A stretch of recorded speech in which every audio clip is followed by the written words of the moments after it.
Sejam bem-vindos a mais esse podcast. E vamos lá, né? Vamos lá. Primeiro eu tenho um recadinho para você.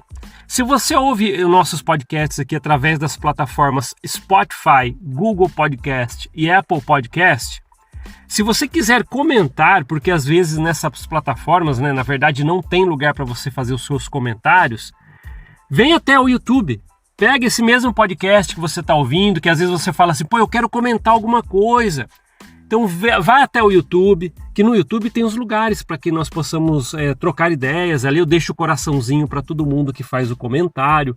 Então é bem legal. O YouTube tem essa facilidade por isso, para a gente poder ali interagir através dos comentários, reações. Tá bom? Eu tenho que deixar, porque às vezes as pessoas me procuram nas redes sociais. Eu queria tanto deixar um comentário lá, mas não fiz.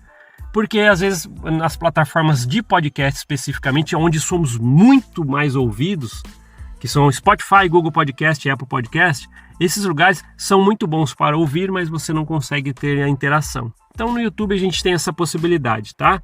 E você também que ouve nessas plataformas do podcast, às vezes você quer os materiais que a gente conversa muito aqui. Cadê os materiais de pesquisa?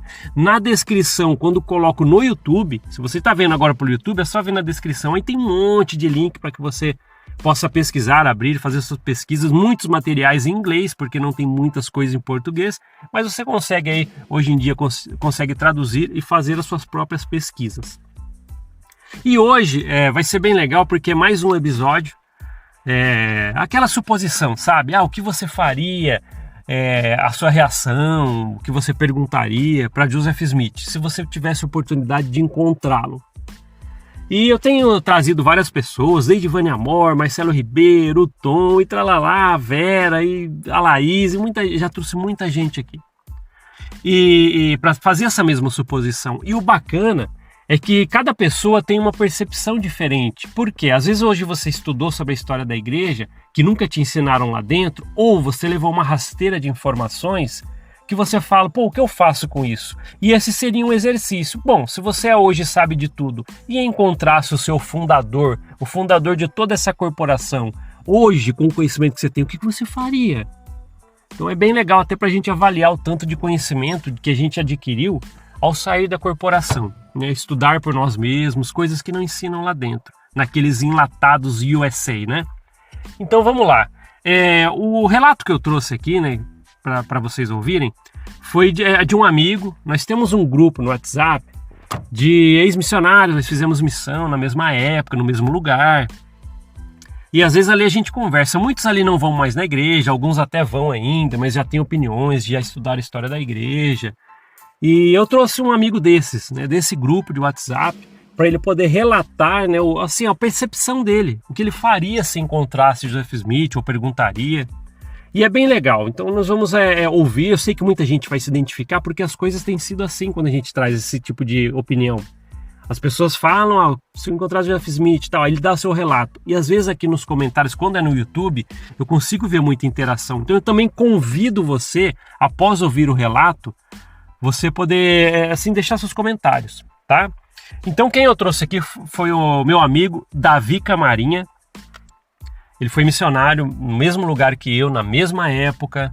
Hoje ele não vai mais na igreja, não participa, mas ele tem as opiniões dele. E quanto a essa suposição do que faria ou perguntaria para Joseph Smith, ele deixou seu relato aqui comigo. Então eu vou soltar para vocês, e é bem bacana as opiniões dele, porque eu sei que muita gente pensa igual. Muita gente que já deixou comentários aqui, tem um pensamento bem parecido. Tá, então vamos lá, vou deixar então o áudio agora do Davi Camarinha, do que ele perguntaria para Joseph Smith se o encontrasse, e depois a gente comenta, tá bom? Então solta o áudio aí. Fala, Paulo. Então, cara, a gente sempre meio que bate boca no grupo do WhatsApp relacionado a essas questões. Você sabe que a minha briga realmente não é só com relação ao mormonismo e o que ele faz, mas também com relação às religiões cristãs, né? Mas isso fica para uma outra conversa. Mas, cara, é um assunto que rendeu bastante conversa um tempo atrás no grupo. E é uma pergunta que eu faria para ele, se eu encontrasse com ele na rua, seria ele explicasse, né, por que existem tantas versões diferentes da tradução do livro de Mórmon, tipo, se é o livro mais correto de toda a Terra, o livro que mais se aproxima de Deus, coisas assim, como é que muda tanto as versões de como ele foi trazido à luz, entendeu? Eu lembro que na nossa conversa lá outro dia, a gente contou de 4 a 5 versões diferentes de como foi traduzido, entendeu? E aparentemente essa contagem de repente pode aumentar com o tempo. E isso para mim não passa credibilidade relacionado à veracidade do livro, entendeu? Porque tipo, um tempo atrás era uma versão A, depois a versão B, depois a versão C. E tipo assim, não é uma adição, são versões completamente diferentes uma da outra. Então essa era a minha pergunta para ele, ou seja, como a gente pode... ele explicasse qual realmente seria a versão verdadeira e explicar como ele quer que o livro tenha credibilidade, sendo que as versões de como ele foi trazido à luz mudam de tempos em tempos, entendeu? Essa seria a minha pergunta para ele. Davi Camarinha, obrigado por deixar seu relato. As coisas que você falou aqui vêm muito de encontro com o que a gente tem falado desde o início do projeto Mormon Uma Ova. Porque as contradições são gigantescas. O livro que se fala lá no prefácio, o livro mais correto de toda a Terra, ele teve dezenas de alterações no seu conteúdo doutrinárias. Mas membros da igreja às vezes não pesquisam, não procuram saber sobre, nem sabem disso. Aí agora está vindo até à luz algumas coisas referente às mudanças de como o livro foi traduzido, né? E antes era peitoral, orintumim, agora é pedra com a cara enfiada no chapéu. Que é isso?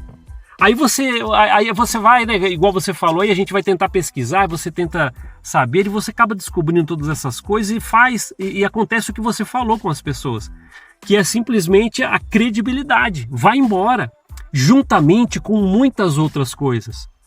Assim como eu com o Davi, nós somos missionários, eu lembro que a gente falava para as pessoas assim, é só você orar para saber se o livro de Mórmon é verdadeiro, porque se ele for verdadeiro, todas as outras coisas assim serão também. E agora, como que funciona isso? Se a gente vê que o livro de Mórmon já tem um monte de contradição, até nas versões de como ele foi traduzido. Então, se eu sei hoje que o livro de Mórmon não é verdadeiro, também todas as outras coisas dentro dessa corporação também não são. Cai por terra. A credibilidade, que é o que o Davi usou no áudio, a mesma palavra, a credibilidade vai embora. Não tem como acreditar nessas coisas se você realmente usa a lógica e as coisas que você pesquisa. Coisas sobre a tradução do livro de Mórmon e a respeito de vários erros que teve no livro de Mórmon, que quiseram consertar, coisas doutrinárias, que às vezes você que está aí na igreja há vários anos, dezenas de anos, nem sabe que teve essas correções. Também está nos links que eu deixo no YouTube, lá na descrição. Então, se você olhar aqueles materiais, dentre eles você vai encontrar que fala a respeito disso. E é bem importante nós alertarmos as pessoas, porque às vezes as pessoas com a recomendaçãozinha no bolso, os firminhos, vem até aqui para poder destilar o ódio. Mas para de falar isso. Eu quero que você saiba que todo mundo está falando aqui as percepções vividas. Ninguém está falando aqui para poder ganhar like. Aqui ninguém é youtuber. Guerra de youtubers, deixa eu falar para poder chamar atenção. Não é, são percepções. É isso. Eu tenho até falado que os membros da igreja não precisam ter medo aqui do projeto Mormon Uma Ova. A gente não vai tomar espaço de ninguém. Mas as percepções...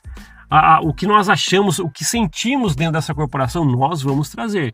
Assim como eu sempre trago, muitos já trouxeram, o Davi Camarinha trouxe hoje um pouquinho dessa impressão, para que nós possamos entender os entornos de tudo isso e ver que no final, infelizmente, não falo isso com orgulho, já falei porque eu passei 40 anos dentro da igreja, mas infelizmente a corporação Mormon que fala tão verdadeira, ela é tão falsa quanto ela fala que é verdadeira. Infelizmente é isso. Por que infelizmente? Eu não queria passar 40 anos num lugar para depois descobrir que nada era verdade, mas aconteceu. E você, como todo ser humano, deve preferir a verdade.